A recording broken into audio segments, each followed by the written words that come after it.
तो खाड़ी के देशों में जंग के हालात को लेकर के 4 हफ्ते बीत चुके हैं और इन 4 हफ्तों में आखिर क्या हुआ, आगे क्या होगा। अब आपको बड़ी अपडेट दे देते हैं कि आखिर मिडिल ईस्ट में जंग में अब तक क्या रहा। अमेरिका ने ईरान को चेतावनी दी है, यह कहा है कि अगर वो हार नहीं मानता है तो बड़े हमले होंगे। यह अमेरिका सीधे सीधे धमकी ईरान को दे रहा है और इसी के साथ साथ यूएस की बातचीत से खबर से ईरान मना कर रहा है, कह रहा हम तो कोई बातचीत में कहीं चर्चा में है ही नहीं। उधर होर्मुज़ स्ट्रीट से 5 देशों को गुजरने की ईरान ने इजाजत दे दी है, जिसमें भारत भी शामिल है। चीन, रूस, भारत, इराक और पाकिस्तान, ये 5 ऐसे मुल्क हैं जिनको ईरान ने अनुमति दी है। उसी के साथ यूएन महासचिव ने एंटोनियो गुटेरेस ने कहा है कि युद्ध को तुरंत रोका जाए। अगला अपडेट यह है कि ईरान ने कल तस्वीरें जारी की हैं। आईआरजीसी ने कहा है कि उसने अमेरिकी नेवल के F-18 को गिरा दिया है। उधर मिस्र ने भी अब मध्यस्थता की पेशकश की है, यानी तुर्की के साथ साथ अब मिस्र भी सामने आया है। और इधर ईरान ने जंग खत्म करने के लिए अमेरिका के सामने 5 शर्तें रखी हैं। इन 5 शर्तों में कई सारी बातें कही हैं। और उधर लेबनान में क्या हुआ है, इजरायली हमले में 1000 से ज्यादा लोग मारे गए। अब देखिए,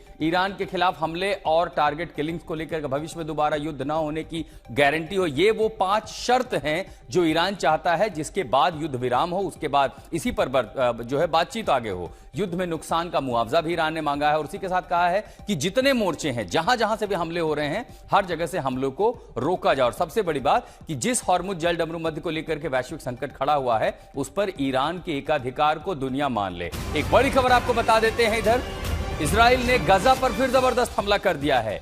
7 अक्टूबर 2023 की तारीख के बाद अगर गजा पट्टी में कुछ हो रहा है तो वह इजराइल का जबरदस्त हमला। एक और तस्वीरें सामने आई हैं, विध्वंसक हमला इजराइल ने गजा पट्टी में किया है।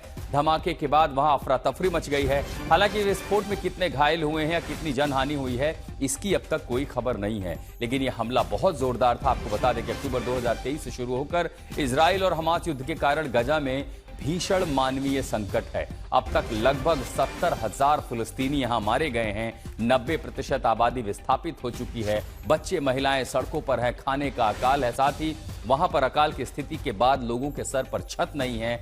लोग मौसम की मार झेल रहे हैं, कुदरत की मार झेल रहे हैं और ऊपर से इजराइल की बमबारी भी झेल रहे हैं। लगातार मानवीय संकट, गजा पर इजराइल का जबरदस्त हमला जारी है। उसने हमास के नेताओं को खोजने की बजाय अंधाधुंध बमबारी की है। पूरे गजा पट्टी को एक कब्रिस्तान बना दिया है। 69,000 से ज्यादा मौतें गजा पट्टी में हुई हैं। आपको बता दें 7 अक्टूबर 2023 के बाद से इजराइल, ये देखिए कुछ तस्वीरें आप जो सामने आ रही हैं कि कैसे गजा पट्टी में अब बमबारी हो रही है।